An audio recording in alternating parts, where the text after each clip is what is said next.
So it is already 12, and we should be proceeding to the 30th anniversary program of the UNESCO Chairs.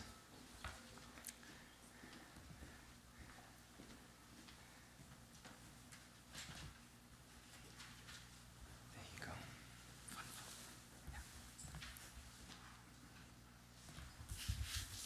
Thanks.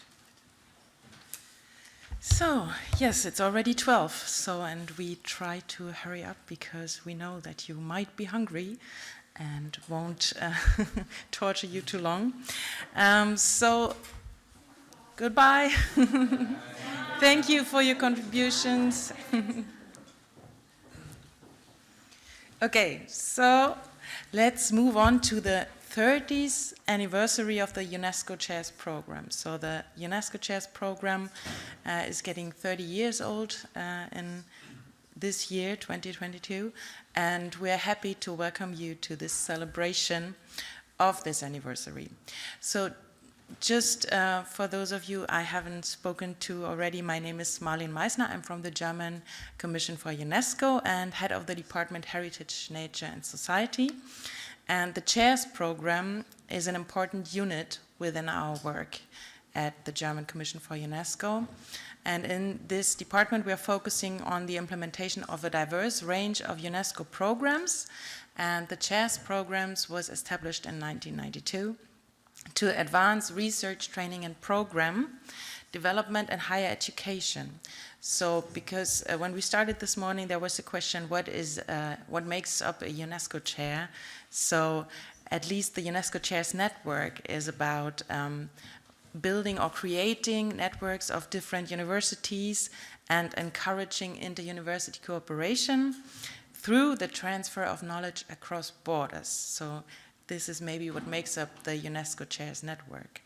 And today, the network comprises around 900 chairs and 50 different networks, maybe 51 until since today, in 119 countries around the globe. So, however, I found different numbers, so maybe we will hear different numbers about how big and how large the network of UNESCO Chairs is globally. So our first speaker today is Professor Christoph Wulf. You all know him. He's a professor of anthropology and education at Free University of Berlin. And of course, he's also the vice president of the German Commission for UNESCO. And with his speech, he will welcome us all to this celebration of the 30th anniversary.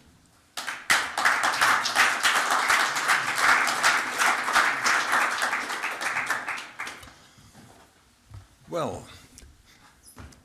dear Benno Verlen, dear Thiago Pinto, dear colleagues, I think it was an exciting time we all spent together.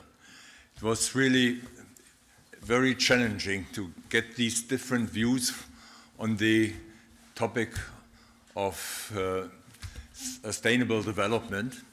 And you know, the range was so interesting and so exciting that it is really something which we all will take with us, and we will have that experience. And I think we all have to say and express our gratefulness to the two organizers and their teams for this wonderful conference. And I think it was, as you mentioned already, Thiago, it was also the music which somehow united us and was in the background of every day and of every part of our conference, which was so exciting and which also proved what many of us think, that the art and music are really an element to create a community, an international community. But what I want to say is that actually we had an experience of what the whole program is all about.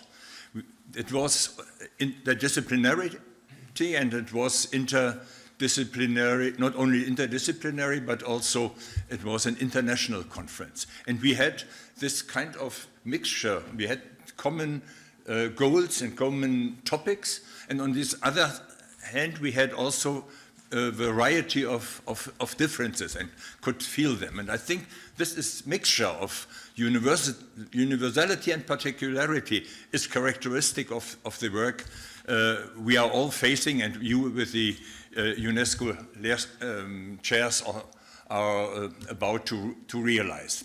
I remember very well when the program was funded. You know, we did not yet, it was at that time, there were chairs established in different disciplines, but the notion of sustainable development and of global citizenship was not yet conscious. It was somehow first the attempt to say, well, we know that science and humanities are very powerful and they are motor of development, and we have to try to get into the different disciplines and be part of the creation of new knowledge. But that this was so successful within the last 30 years, that was quite exciting, and also was not really anticipated in that way. And at the beginning, it was mainly also to influence the different disciplines. And now we are far ahead of that idea. We are trying to create a common knowledge through interdisciplinary and through international cooperation. And I think here the discussion on the Jena Declaration, but also the other projects on teacher training, or even the last one on the Master for living art or for intangible cultural heritage, are examples that we really got ahead in these 30 years, where you have that program and in which you are all involved as professors who have a UNESCO chair. I think what is about to be realized in the next decade is our work, which we already focused here. It's on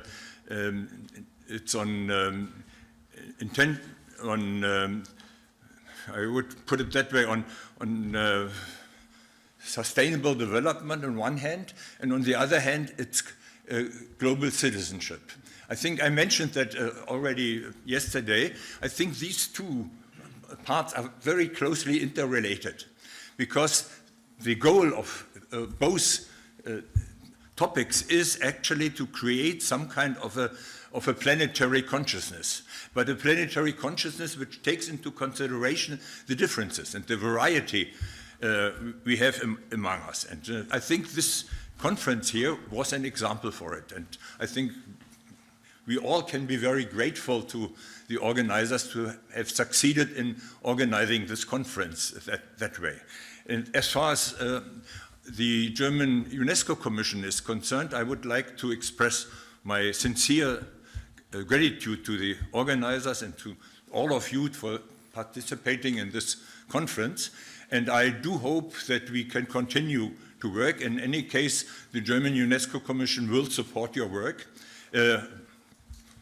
Morally and financially, there are limits, as you know, but that is important, you know, because as you know, the German UNESCO Commission is quite an interesting institution, because it has 100 members, and it is an institution of the civil society. It is not an institution of ministries, as it is often the case with national committees, for example, in Japan or in other countries. No, here it is something which is supposed to represent the civil society, and I think in that sense we are working together, and we have the same goals, the same engagement. For example, take the UNESCO schools. It's hundreds of schools where we try to teach or to make learn the young generation what the future is about and what the big challenges of the future are. So in that sense, our support is serious, and it's also the support for cooperation with the different institutions within the German UNESCO Commission. And I think what we we are looking for the next meeting, which you will have probably in 2 years again. But when I take the last years, you know, this was a great success because there are the chairs already exist for quite some time. But the fact that you met in Wuppertal and that you met here makes it clear that there is a new step ahead. It is really the wish to create a network and to cooperate with each other. That there are sometimes difficulties, that's understood. We have to cope with the difficulties between the different disciplines, and there are, I mean, you know, when you work in this field, you know it, and they are not easy to overcome.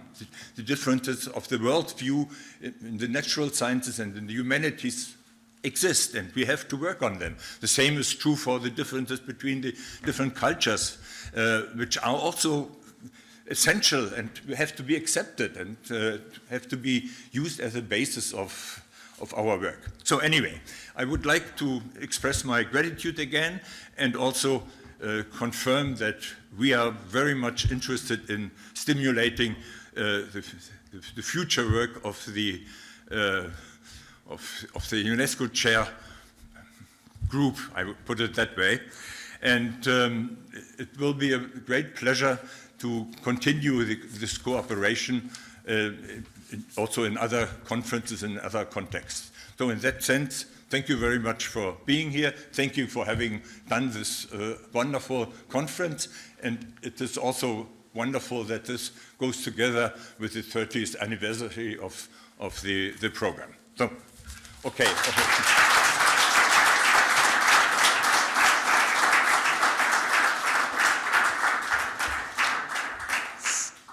So thank you, Professor Wulf, for your kind words and for making clear the function of the German UNESCO Commission, and of course for giving your view on the network of chairs. Our second speaker, following right now, is directly speaking to us from Paris headquarters.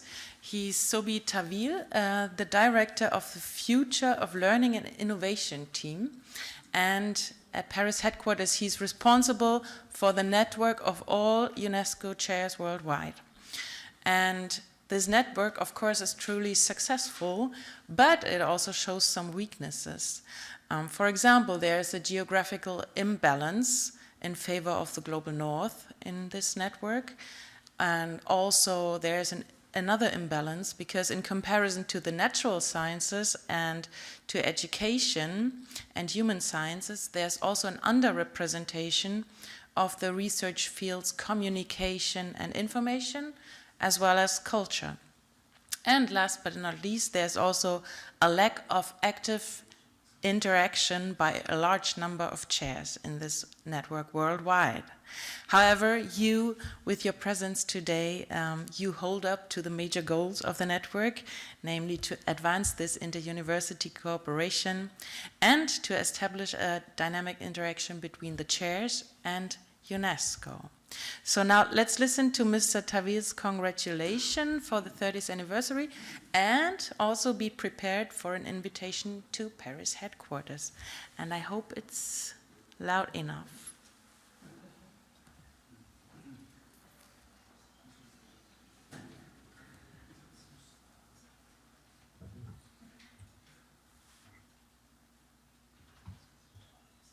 Good afternoon. Very pleased to be here with you for this International UNESCO Chairs Conference on. Is it possible to make it louder, please? Sustainable futures. Bisschen lauter. I'd first like to congratulate the German National Commission, the UNESCO chairs involved, the partners involved in the organization of this chairs conference. It's just a little bit more. Actually, an excellent example of the type of scientific, intellectual, academic cooperation that is at the heart of the UNESCO Chairs program and UNESCO's mandate, and the efforts to shape sustainable futures based on social, economic, environmental, and epistemic justice. As you know, the UNESCO Chairs program network was established in 1992. It's an intersectoral network to mobilize and share the expertise of higher education institutions across the world to address complex interdependent development challenges. The network promotes international inter-university cooperation and networking to enhance institutional capacities through knowledge sharing, collaborative teaching and research, and community engagement. And today, the 900 or so chairs and UniTwin research networks involve some 870 universities in over 110 countries across the world. It's really a unique resource of intellectual and scientific cooperation at national, but also at regional and global levels. The program plays a strategic role in strengthening the connections between knowledge, research, training, and development policies. And as the world faces multiple overlapping social, economic, political, technological, environmental disruptions at this particular turning point that we find ourselves in, the UNESCO-Chair's program is needed more than ever. Needed more than ever to advance the mission of UNESCO and its unique role within the United Nations system and as the intellectual agency within the UNESCO, within the United Nations family. As you know, this year marks the 30th anniversary of the program. It's really an opportunity to celebrate both the accomplishments over the past 3 decades, but also an opportunity to advance more authentic interdisciplinary dialogues and cross-sectoral mobilization that we need looking to the future to confront the challenges and disruptions and seize the opportunities on the horizon. So that's why UNESCO is marking this 30th anniversary by the organization of an International Chairs Conference at its headquarters in Paris later this year on the 3rd and 4th of November. And the conference is titled Transforming Knowledge for Just and Sustainable Futures. It'll bring together the humanistic orientation towards the future and innovation, the commitment to human rights and international cooperation, but also the spirit of scientific, moral, intellectual, and academic solidarity, which are at the heart of the Chairs program and of UNESCO's mandate and contribution to the 2030 Agenda for Sustainable Development. The International Conference really has 2 main objectives, therefore. First, to recognize the accomplishments of individual chairs and networks of chairs over the past 30 years.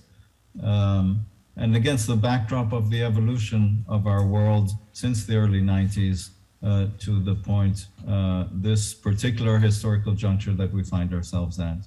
But secondly, it's also looking to the future and looking to a horizon of 2050 and hoping to invigorate the interdisciplinarity and intellectual cooperation by catalyzing new programs of research, of teaching, of exchange, and of foresight.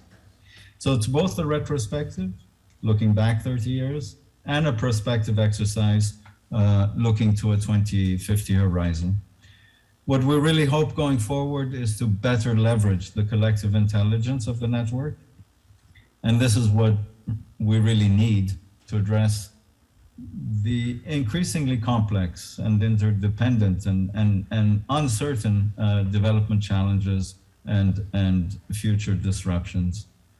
The November conference will mark more concretely the launching of a community engagement platform for the Chairs program. And this is aims precisely to strengthen the potential of the network in interdisciplinary knowledge generation and knowledge sharing.